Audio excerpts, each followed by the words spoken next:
আশা কৰা ধৰণে সফলতা পাইছোঁ। কষ্ট কৰিছিলোঁ, কষ্ট কৰাৰ কাৰণে আজি এইখিনি স্থানত উপনীত হৈছোঁ। মা দেউতাও যথেষ্ট কষ্ট কৰিছে। মোৰ ভাইটি সিও এতিয়া নাই লগত, সিও বহুত কষ্ট কৰে মোৰ লগত, সদায় উৎসাহ উদ্দীপনা যোগায়। মোৰ ওচৰ চুবুৰীয়া সকলেও মোক যথেষ্ট উৎসাহ উদ্দীপনা যোগায়। মোৰ শিক্ষাগুৰুসকল প্ৰাথমিক পৰ্যায়ৰ পৰা গুৱাহাটী বিশ্ববিদ্যালয় পৰ্যায়লৈকে সকলো শিক্ষাগুৰুৱে মোক খুব বেছি প্ৰেৰণা যোগায়, উৎসাহ যোগায়। সেইবাবে আজি এই স্থানত উপনীত হ'ব পাৰিছোঁ আৰু সকলোকে মই মোৰ ফালৰ পৰা কৃতজ্ঞতা জ্ঞাপন কৰিছোঁ। আশা কৰা ধৰণে ফলাফল লাভ কৰিছেনে? আশা কৰা ধৰণে পাইছোঁ। আজৰি সময় কেনেদৰে কটাব?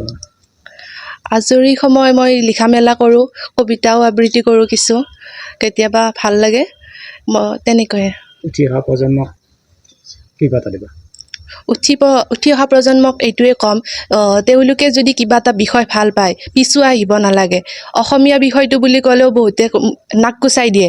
মই এইটোৱে ক'ম যে অসমীয়া বিষয়টো সকলোৱে আমি অসমীয়া ভাষাই কওঁ। অসমীয়া ভাষাটোৱে যদি আমি লোৱাৰ ক্ষেত্ৰত যদি নাক কুচাই দিওঁ তেতিয়া কেনেকুৱা হ'ব? আমি তাৰমানে নিজক চিনিবই পৰা নাই। সেই আনন্দৰাম ঢেকিয়াল ফুকন তেখেতেও সেই কথাই কৈ গৈছে, আমি একেবাৰে অজ্ঞান হয়, সভ্য হ'বলৈ বহুত দূৰ বাকী আছে। মোকো তেনেকৈ বহুতে কৈছিলে যে অসমীয়া বিষয়টো কিয় ল'লা, মেট্ৰিক বা হাই ছেকেণ্ডাৰীত ইমান ভাল ৰিজাল্ট কৰিছা। তেতিয়া ময়ো ভাবিছিলোঁ যে তেওঁলোকেও অসমীয়া ভাষাটো কয়, কিন্তু এই ভাষাটোৰ প্ৰতি সমাদৰ কৰিব নাজানে। মই এইটোৱে ক'ম, যদি কোনোবাই অসমীয়া বিষয়টো ভাল পায় তেতিয়াহ'লে আগুৱাই আহিব লাগে, ভালদৰে অধ্যয়ন কৰিব লাগে। বহুত নজনা কথা জানিব আমি বাকী আছে, বিশেষকৈ ধ্ৰুপদীৰ মৰ্যাদাও লাভ কৰিছে। সেইখিনি। সফলতাৰ আঁৰত কেনে ভূমিকা আছে? সফলতাৰ আঁৰত মা দেউতাই আছে বুলি ক'ব লাগিব। মা দেউতাক সৰুৰে পৰাই দেখি আহিছোঁ, বহুত কষ্ট কৰে পথাৰত, একদম একেবাৰে যন্ত্ৰৰ দৰে কষ্ট কৰে।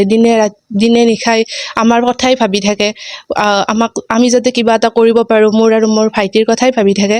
সেই তেওঁলোককে মই ক'ম আৰু সফলতা।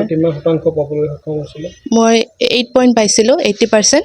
পৰিকল্পনা বুলি ক'লে মই এগৰাকী আদৰ্শ শিক্ষয়িত্ৰী বা ভৱিষ্যতে শিক্ষকতা বৃত্তিটোৱে ল'ব বিচাৰোঁ আৰু উঠি অহা চামক যাতে অনুপ্ৰেৰণা যোগাব পাৰোঁ, তাৰ কাৰণে কাম কৰি যাম সদায়ে। আশীৰ্বাদ কৰিব সকলোৱে।